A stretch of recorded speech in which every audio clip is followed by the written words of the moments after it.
Okay, Mario, I want you to tell me a little bit about this impact. Can you do that? Yeah, absolutely. Look, I think when you think about Makita, you think impact drivers, you think our fastening products, right? So this past year, we introduced a new flagship impact driver within the 18-volt LXC category, which is our XDT20, right? And what are you thinking, what more can impact drivers do these days? But what I want to really focus on within this product is some of the changes, with slight modifications we've made just to build an even more smoother, more controlled, more of a featured engineering type product. Yeah. See what I'm saying? Yep. So impact drivers are used for a variety of applications more now than ever before, so it's like the go-to product. So how do we emphasize the engineering and feel the product even more? Yep. So some of the changes we've made, John, since the last impact driver is that, as you can tell, we've kind of shifted the ergonomics of the impact driver a little bit. Yeah, there's a bit more of a heel here than up front. You got it.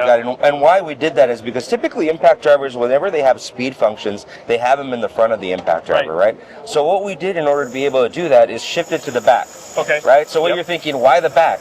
Is because when you're thinking about switching modes, it kind of makes it a little bit easier for the user to just have to dwindle down and go this way versus having to shift the impact driver forward. Yeah, right? Makes sense, right? Yep. The other thing we did to it, and everybody loves LED lights on these tools, right? Yes. And the light on this is exceptional. Absolutely, thank you. So one of the things we did on this is that our old impactor, we had dual lights on the side, which is already really cool. Yeah. So what we did on this one is that we ended up adding a light ring to it. Yeah. Right? And by doing that, by adding the light ring and taking those dual lights off, we were able to concave the front of the impact driver just to build more compactness on the unit itself. Well, and it really highlights where you really want to see, which is the end of the tip. You got it. And where the screw is, where a lot of those other ones would have like a blind spot right there. You got it. You got it.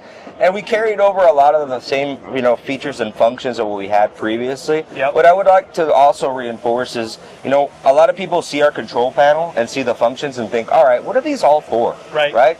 Everybody has speeds, everybody has this, but one of the things that we set apart from an impact driver perspective in Makita is that we're very thoughtful about what we do, not only from a speed perspective, but also what we do from our auto stop modes. We have 4 speeds on this impact driver. It has a sport feeds function.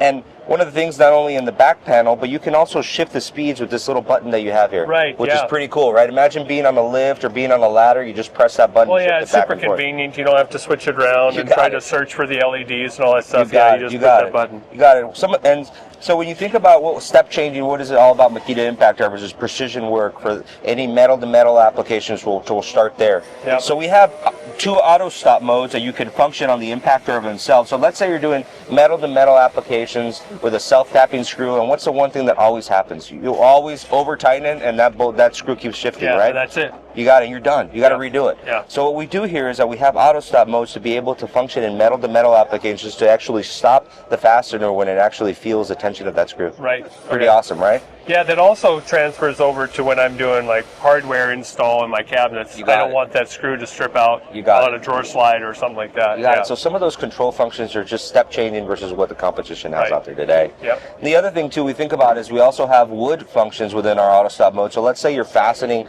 a wood fastener into material and you don't want to start off just full speed, but you want to make sure you control that application. Right. You're able to start off and it'll start maybe soft start, and then as it feels it, making sure that it's in the wood, it'll speed it up so you can control that application. When it senses that torque, you got it. So again, there's plenty more functions that you can hit. Tons of applications, not only on the metal but wood side with this impact driver. We're really proud and really excited to have it in the market. Yeah.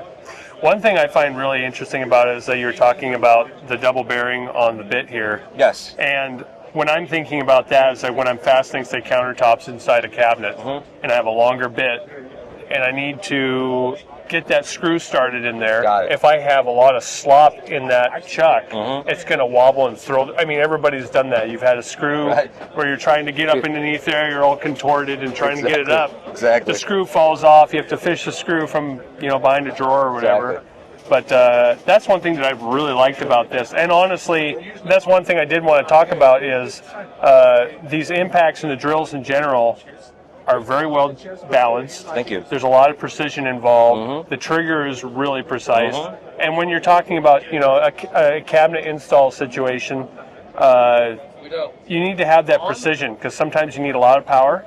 Sometimes you don't need a lot of power. And I want to be able to control that on the fly with just the precision of my handling of the tool. Got it. So, I mean, So while those other things you talked about, those different features are awesome, just the general build of a lot of these impacts and stuff, that's what you're going to see different from one tool brand to another. They may have raw power, but you need to be able to apply that strategically. So you got really appreciate that. Thanks, Mario, for no showing problem. us that. Anytime. Looking forward to it. Yep. Have a good one, bud. Thank Take you. care.